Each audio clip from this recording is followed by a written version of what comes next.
নমস্কার বন্ধুরা, আমি ফুটবল থেকে মমিতা চলে এসেছি আজকে আবার নতুন একটা খাবার নিয়ে। এটা হচ্ছে চিলি গোবি। আপনারা তো চিলি পনির করে খেয়েছেন, একবার চিলি গোবি করে খেয়ে দেখবেন আর বলবেন কেমন লাগে। আমি বানানোর পদ্ধতি দেখিয়ে দিচ্ছি। চলুন কেমন বানাচ্ছি দেখিয়ে দিচ্ছি। দাদাভাই একটা গোটা ফুলকপি নিয়ে এসছে, দেখুন দেখতে সুন্দর লাগছে, একবারে পরিষ্কার চকচকে দেখে একটা ফুলকপি নিয়ে এসছে। এটাই হচ্ছে চিলি গোবি বানাবো। ফুলকপিটাকে ডুমো ডুমো করে কেটে নিয়েছি, এতে নুন দিয়ে দিয়েছি আর একটু হলুদ দিয়ে দেবো। ফুলকপি যত সুন্দর করে যত চকচকে করে দেখে নিয়ে আসে না কেন আমরা, তাতে কিন্তু অনেক ছোট্ট ছোট পোকা থাকে, তাই নুন আর হলুদ জলে ডুবিয়ে রেখে দিলাম। গরম করে নিয়েছি, তাতে আমি নুন দিয়ে দিলাম আর দিয়ে দিলাম হলুদ। এবার ফুলকপি এগুলোকে দিয়ে দিব।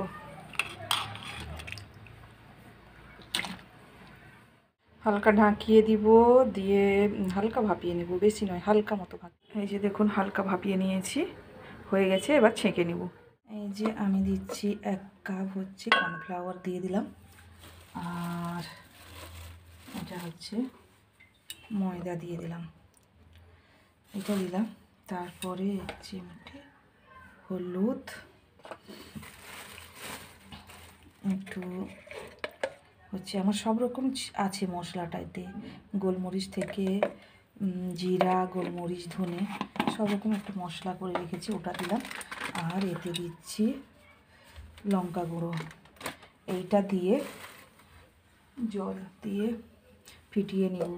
এবার প্রয়োজন আর মনে হচ্ছে আর একটুখানি কর্নফ্লাওয়ারটা লাগবে, করে আমরা করে নেব, আমি করে নেব। তারপরে একটু একটু জল দিব আর গুলিয়ে নেব।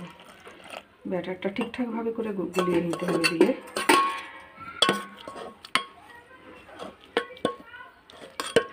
ভালো করে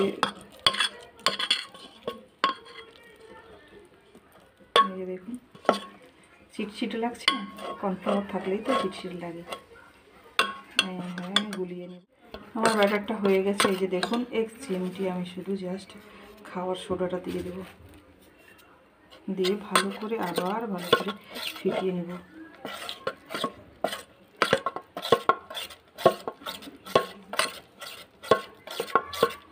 এবার আমি নুনটা দিয়ে দিচ্ছি। নুনটা অবশ্য একটু পরে আমি দিচ্ছি, ভালো করে গুলিয়ে তারপরে নুনটা দিয়ে দিচ্ছি।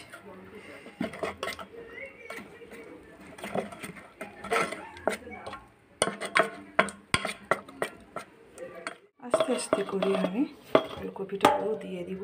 ফুলকপিটা দিয়ে দিয়েছি,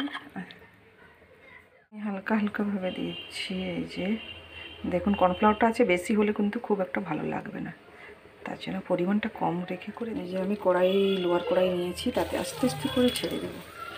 এইভাবে আস্তে আস্তে করে ছেড়ে দেবো।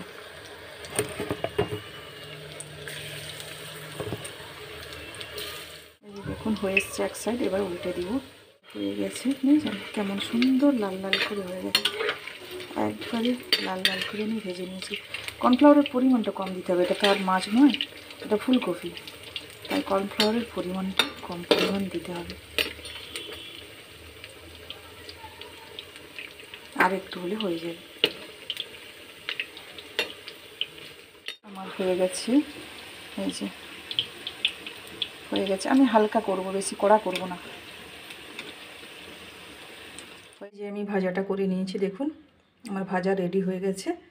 নিয়েছি ক্যাপসিকাম, পেঁয়াজ, একটু গাজর নিয়েছি, টমেটো নিয়েছি। টমেটোটাকে আমি কাঁচা লঙ্কা আর টমেটোটাকে পেস্ট করে নেব। ব্লেন্ডারের ভিতরে আমি দেখুন কাঁচা লঙ্কা দিব বলছিলাম, কাঁচা লঙ্কাও দিয়েছি আর শুকনো লঙ্কা দিয়েছি আর টমেটোটা যে গাজর তুলে দিয়েছি, গাজরের পরে আমি ক্যাপসিকামটা দিয়ে দিলাম।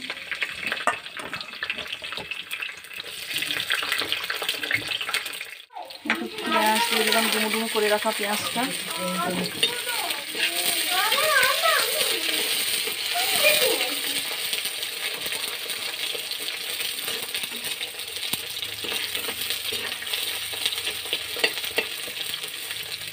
দেখুন টমেটো, একটু শুকনো লঙ্কা দুটো আর দুটো কাঁচা লঙ্কা দিয়ে পেস্ট করে নিয়েছি।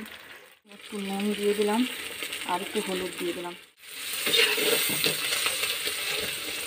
আস্তে করে পেঁয়াজগুলো ছেড়ে যাচ্ছে দেখুন, এবার হয়ে আসছে। একটু লঙ্কা গুঁড়ো দিয়ে দিলাম, কাশ্মীরি হয়ে এসছে। এবার আমি যে টমেটো শুকনো লঙ্কা পেস্ট করে রেখেছিলাম ওইটা দিয়ে দিলাম, ওইটা দিয়ে ভালো করে নাড়বো, আর ভালো করে নাড়বো। দেখুন হয়ে এসছে। তারপরে একটু আবার কেচাপটাও দিয়ে দিব, আমি কেচাপটাও দিয়ে দিচ্ছি। হয়ে গেছে। এই পকোড়া করছিলাম, যে যে কর্নফ্লাওয়ারের জলটা ছিল, এইটা হয়ে গেলে, এই কর্নফ্লাওয়ারটা হয়ে গেলে হয়ে যাবে, আর বেশি কর্নফ্লাওয়ার দিব না। হয়ে গেছে, আমি কর্নফ্লাওয়ারের জলটা দিয়ে দিব। দেখুন গ্রেভিটা হয়ে গেছে, দেখুন হয়ে গেছে। আমি এটা দিয়ে দিলাম।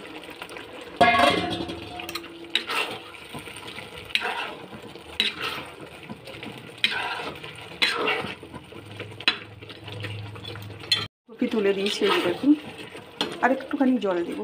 বন্ধুরা দেখুন আমার চিলি গোভি রেডি হয়ে গেছে। আমি চিলি গোভি বানিয়ে নিয়েছি, সবাই জানাবেন কেমন হয়েছে। নমস্কার, ধন্যবাদ।